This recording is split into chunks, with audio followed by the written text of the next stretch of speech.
बयान करती है ना फौज, ये हमने वो कर दिया, ये कर दिया, कुछ नहीं। जंग जीती हुई है ये कहते हैं। कुछ नहीं किया, ना 65 की जीती हुई है, ना 71 की जीती हुई है, ना 73 की जीती हुई है, कुछ नहीं जीता हुआ। ये कारगिल पे देख लिया था इनका, ये जो वो था 93,000 सोल्जर्स हमारे पकड़ लिए थे। नाक इन्होंने कटवा दी थी, वो हमने देख लिया था। जितनी प्रोटेक्शन कर रहे हैं 75 सालों से यही चूरन बेचते आ रहे हैं कि कश्मीर कश्मीर कश्मीर को आज़ाद करा देंगे। किसी ने कोई प्रैक्टिकल काम नहीं किया कश्मीर के लिए। फातिमा जिन्ना थी, वो इस मुल्क को बनाने वाले थी। अगर बांग्लादेश पे शेख मुजीब के बाद हसीना शेख का वो है राइट कि वो बैठ सकती है, तो फातिमा जिन्ना का भी तो था। तो फातिमा जिन्ना को किसने धांधली करवा के हराया था? उसके पूरा मैंडेट था कौम का, पूरा फातिमा जिन्ना के साथ था। तो वो माई ब्रदर बुक में लिखती हैं फातिमा जिन्ना के, वो ये लिखती हैं कि जो कायदे आज़म के लिए एम्बुलेंस भेजी थी ना उन्होंने, तो वो जानबूझ के 3 घंटे उन्होंने लेट किया था, और जो हमें एम्बुलेंस मुहैया की थी तो उसमें फ्यूल ही नहीं था। कश्मीर में जो बजट दिया जा रहा है तालीम का, पूरे पाकिस्तान के बजट के बराबर। मैं तो हैरान हो रहा हूँ आपकी बातें सुन के। अब आप तारीफ कर रही हैं ना, उसको कत्ल करो, इसको मारो। नमस्कार दोस्तों, मेरा नाम अनुज धीमान और आप देख रहे हैं नेशन ब्यूरो। पाकिस्तान के लोग और मीडिया उनका दावा करता रहता है कि जितनी भी भारत और पाकिस्तान की लड़ाइयाँ हुई हैं वो पाकिस्तान जीता है और पाकिस्तान आर्मी दुनिया में नंबर 1 है। लेकिन पाकिस्तान के लोग ही इनके जो दावे हैं उनकी पोल खोलते नजर आ रहे हैं। तो पहले हम लोग वीडियो देखते हैं। वीडियो है आराम से एक ऑफिशियल का, फिर हम बात करेंगे इस वीडियो के अंदर जो बातें की गई हैं उसके बारे में। कायदे आज़म भी रहते ना 2-3 सालों तक, तो उनको भी इस कौम ने जेल के अंदर कर देना। इंडिया को छोड़ने चले, वो हिंदू मुल्क है, इनके नहीं है भाई। हिंदू क्यों करते हैं? मेजॉरिटी हम देख लें कि हम ज्यादा मुसलमान है वहाँ पे। देख लें ना, हम जिस नज़रिए पे अलग हुए हैं, मैं उस नज़रिए की बात करूँ, वैसे तो 25 करोड़ से भी ज़्यादा मुस्लिम है वहाँ पे। तो जब इनकी अपने भाई इस्लामी ममालिक ईरान के साथ नहीं बनती, अब ये गैस पाइपलाइन का ये मुआहदा हुआ है, ये लॉस में जाएंगे अगर वो पूरा नहीं करेंगे। IMF से कर्जा ले रहे प्लेंटी देने के। अब उन्होंने ये मजबूरन शर्त रखी थी, अगर पूरा नहीं करोगे तो जुर्माना भरोगे।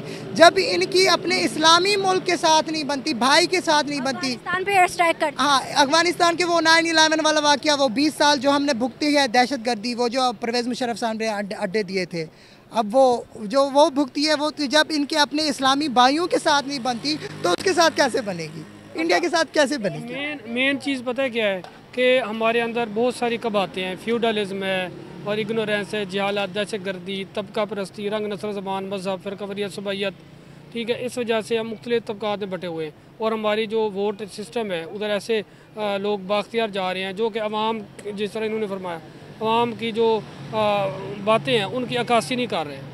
अवाम क्या है ये कि अपने हमसायों से अच्छा सलूक किया जाए, उनसे अच्छे ताल्लुकात बनाए जाएँ, ये बिगाड़े जा रहे हैं। और कर्ज़े, अवाम कह रही है कि कर्जा ना लिया जाए, 1 रुपया भी उधार ना, भिखारी नहीं है। भीख आवरना क्यों मांगते हैं? वो इस वजह से मांगते हैं कि मैन हैसुल कौम इन्होंने भिखारी बना दिया, वो भीख मांगते हैं। अब भिखारी ना बनाया, आवाम ये कह रही है, आवाम कहती है अपने पाँव पे खड़ा हो जाए, नहीं करते। किसान दुश्मन पॉलिसी, चाहे 2 हुई थी, 3 हुई थी, 4 हुई थी, उसमें क्या मिला है? कुछ नहीं मिला। ये जो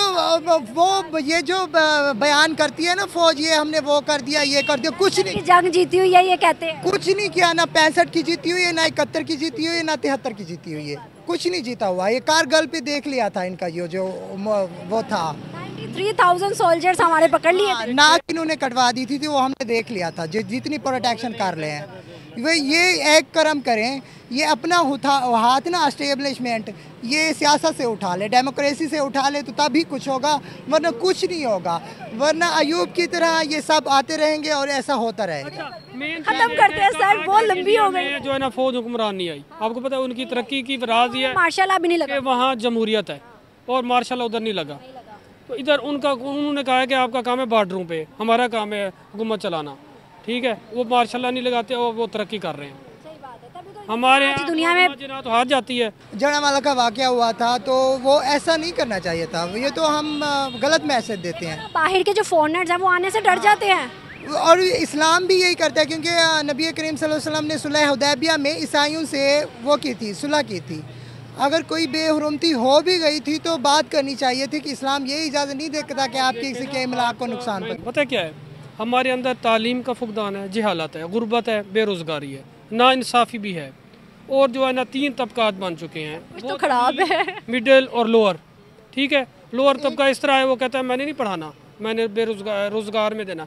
अब वो बेचारा क्या करे, पैसा लगा के कुछ मिलना तो है। अब उस्ताद ईदी जैसे बंदे और अब्दुल कदीर खान जैसे बंदे अवाम का दुख दर्द रख रहे हैं, वो लोग उनको भी कुछ नहीं मिला था, उनको कुछ मिला था, पाकिस्तान ने कुछ दिया है ना, हमारे सामने मसाले हैं ना, अगर उनको कुछ नहीं मिला तो हमें क्या मिला। रीज़न क्या है, भी पढ़ाई से हम लोग यहाँ पे पैसा नहीं कमा सकते, पढ़ाई की यहाँ पे क्या वैल्यू है। ये मेरे 3 बेटे ना, मैं अल्हम्दुलिल्लाह इनको 5-5 7-7 करवा के उर्दू इंग्लिश लिखना पढ़ना आज है, फॉर्मेलिटी है। इनको जॉब करवाएंगे, इनको बिज़नेस करवाएंगे, इनको नौकरी नहीं करवानी, इनको बिज़नेस करवाएंगे। थोड़ी सी आज ये है कि हमें चाहिए कि गवर्नमेंट पढ़े लिखे लोगों को जो है ना उसको इज्जत दे, उनको जॉब दे, ताकि लोग ये जिस तरह से कह रहे हैं कि मैंने बिज़नेस करना है, मैंने तालीम नहीं करनी। अब मैंने चार्टर ऑफ डेमोक्रेसी बनाया, चार्टर ऑफ इकोनॉमी मैंने बनाया है कि ज़राअत को, मादनियात को और ये तिजारत को फ़रोग़ दिया जाए, पाकिस्तान के तमाम कर्जे उतर जाएंगे। कहा जाए ना, अगर तो आप भी आप सब मेरे से इत्तेफाक करेंगे, इंडिया के अंदर जो डेयरी वाला है ना, डेयरी वाला वो इतना पढ़ा हुआ नहीं है, लेकिन वो भी हमारे बच्चे से बेहतरीन इंग्लिश बोलता है। उसके बाद उसको टेक्नोलॉजी का अलिफ से ये तक सब कुछ पता है। ये बच्चा बताओ, ऐसा है? जी जी ऐसा ही है। यूट्यूब पे देखा हम अक्सर देखते हैं, पेटीएम वगैरह ऑनलाइन पेमेंट का सारे मेथड जानते हैं, UPI बिल्कुल, पेपल वगैरह, तो इस हवाले से मैं समझता हूँ काफ़ी आगे है इंडिया हमसे। अच्छा, पता क्या है, मेरी बात सुने, तलीम ज़रूरी, फिर भी कोई भी काम हो ना, ज़राअत हो या रेडी या मजदूर बंदा हो, तलीम तो ज़रूरी है। ये हमारे लिए बहुत बड़ा लम्हा फ़िक्र है, इनोवेशन है, उनके अंदर एक नई चेंज आ रही है, ठीक है। ये बहुत बड़ी हमारी शेमफुल बात है। वो कह रहे हैं कि मैंने तालीम वक्त में अपने बच्चों को नहीं देना, मैंने बिजनेस में लाना है। हम तालीम सियत को हम जो है ना वो डिस्करेज कर रहे हैं। ये चीज़ें तालीम सियत पे तो जब आपने खुद फरमाया कि कश्मीर में जो बजट दिया जा रहा है तालीम का, पूरे पाकिस्तान के बजट के बराबर, मैं तो हैरान हो रहा हूँ आपकी बातें सुन के कि ऐसी बातें हैं जो कि वो लोग अपना रहे हैं पर हम रियलिटी है। उनके एक स्टेट का, महाराष्ट्र और यूपी, उत्तर प्रदेश, उनके एक स्टेट का जो GDP है ना वो पूरे पाकिस्तान के GDP के मुताबिक। अच्छा, अब GDP के बराबर है। अब आप तारीफ कर रही है ना, 100 बंदे आपके खिलाफ मीडिया पे खड़े हो जाएंगे, इसको कत्ल करो, इसको मारो। क्या इंतहा पसंदी है ये? कब तक ये होता रहेगा? मैं अगर किसी को उसकी अच्छी बातें पसंद करता हूँ तो हमें जो है ना उनको इनकरेज करना चाहिए। अब मैं तो कहता हूँ हमारे लिए एक बहुत बड़ा लम्हा फ़िक्र है, शेमफुल बात है कि तालीम सियत पे तवज्जो दे के वो अपना एक चीज़ पॉजिटिव माइंड ला रहे हैं, उनके अंदर इनकलाब बर्पा हो रहा है।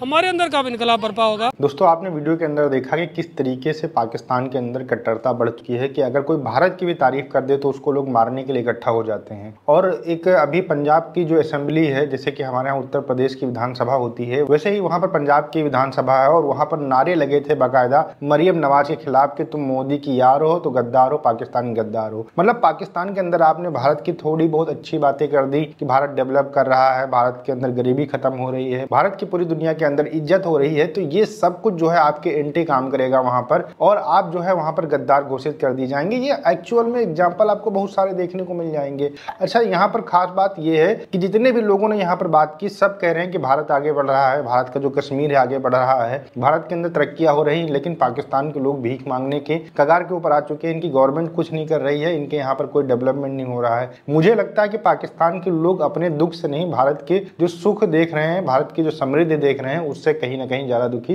लग रहे हैं। अच्छा, जैसे इसमें एक और बात की गई कि जो भारत और पाकिस्तान की लड़ाइयाँ हुई हैं, जो पाकिस्तान की किताबों के अंदर पढ़ाया जाता है कि भैया हमने 1965 में उनके दांत खट्टे कर दिए और हमने अपने शरीर मतलब बॉडी के ऊपर बम बांधकर उनके टैंकों को उड़ा दिया। इस तरीके की उल जलूल जो कहानियां हैं, फिल्मों वाली कहानियां आपको पाकिस्तान की हिस्ट्री बुक के अंदर देखने को मिल जाएंगी। और वहां पर ये दावा करते हैं कि 1965 की लड़ाई हम जीते थे, 1999 की लड़ाई हम जीते थे। मतलब हर जगह पर दावा कर देते हैं कि जो है हमने लड़ाई जीती। 1971 तक कुछ पाकिस्तानी कह देते हैं कि हमने लड़ाई जीती हुई है, लेकिन अगर इनके मुतालिया पाकिस्तान की किताब के अंदर पढ़ा जाए तो शायद पेज नंबर 14 या 15 के ऊपर साफ साफ लिखा है 90,000 से ज्यादा जो सैनिक थे उन्होंने भारत के सामने सरेंडर किया था। ये इनकी खुद की हिस्ट्री बुक के अंदर लिखा हुआ है। भारत या पूरी दुनिया जो नंबर मानती है वो 93,000 मानती है, तो हम करें चलो 90,000 ही मान लो, लेकिन जो तुम्हारी महान फोर्स है वो अगर सरेंडर कर दे रही है तो किस तरीके से लड़ाई जीती हुई है। फिर कह देते हैं कि भैया साजिश हो गई, ये हो गया, वो हो गया। अगर लड़ाई होगी तो सामने वाला जो दुश्मन है आपका साजिश करेगा ही, उससे साजिश से बचना ही तो आपका काम है। लेकिन पाकिस्तान की आर्मी की बुराई पाकिस्तान के अंदर कोई कर नहीं सकता। अगर करेगा तो फिर वो जेल के अंदर मिलेगा, जैसे कि इमरान खान को आप देख ही रहे हैं। अगर आप इनके बारे में कुछ कमेंट सेक्शन में कहना चाहें तो कमेंट सेक्शन खुला हुआ है। हम आपसे मिलते हैं नए वीडियो के साथ। नमस्कार, धन्यवाद, जय हिंद, जय भारत।